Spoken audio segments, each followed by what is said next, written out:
പഴയ കാലം ഒരു ഓർമ്മ. അമ്മമ്മ സ്കൂൾ വിട്ട് വരുമ്പോഴേ ഇതുപോലെയുള്ള മുതിരയൊക്കെ വെച്ചിട്ട് റാഗിയൊക്കെ വെച്ച് ഒരു കുറുക്കുണ്ടാക്കുമായിരുന്നു. ഇന്നതിന് സ്മൂത്തിന്നോ അല്ലെങ്കിൽ സൂപ്പെന്നോ എന്തെങ്കിലുമൊക്കെ വിളിക്കാം.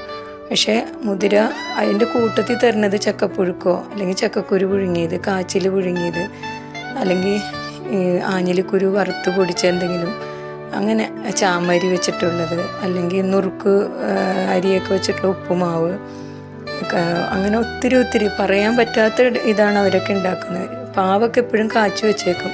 തേങ്ങാപ്പാലൊന്നും ആയിരിക്കില്ല, തേങ്ങയൊക്കെ ഇട്ടായിരിക്കും നമുക്ക് തരണേ. തട്ടിക്കൂട്ടികളിലൊക്കെ ആയിരിക്കും, എന്നാലും അതിനൊരു പ്രത്യേക ടേസ്റ്റാട്ടോ. ഇതിൽ ചുക്കുപൊടി, ഏലക്കാപ്പൊടിയൊക്കെ അതൊക്കെ നിങ്ങളുടെ ഇഷ്ടത്തിന് ചേർത്തോളൂ. പിന്നെ ഞാനെല്ലാം കാണിച്ചിട്ടുണ്ട്. ഇതെല്ലാം ഉണ്ടാക്കി കഴിക്കണം. നമ്മുടെ കുട്ടികൾക്ക് ഇതുപോലെ ഓർമ്മ പങ്കുവയ്ക്കാനൊരു അവസരം നമ്മൾ കൊടുക്കണമല്ലോ. അപ്പോൾ പിന്നെ ജാഗരിയുടെ ഇത് ഞാൻ പാവ് കാച്ചാത്തത് പാരീസിൻ്റെ ആയതുകൊണ്ടാണ്. പിന്നെ തേങ്ങാപ്പാൽ ചേർക്കുന്നുണ്ട്. പിന്നെ നെയ്യ് വേണമെങ്കിൽ നിങ്ങൾക്ക് ചേർക്കാം. ഇതിന് കുറുക്കെന്നോ എന്ത് വേണമെങ്കിലും. പക്ഷേ ഇതുപോലെയുള്ള ആരോഗ്യമുള്ള കാര്യങ്ങളൊക്കെ കുഞ്ഞുങ്ങൾക്ക് കൊടുക്കണം.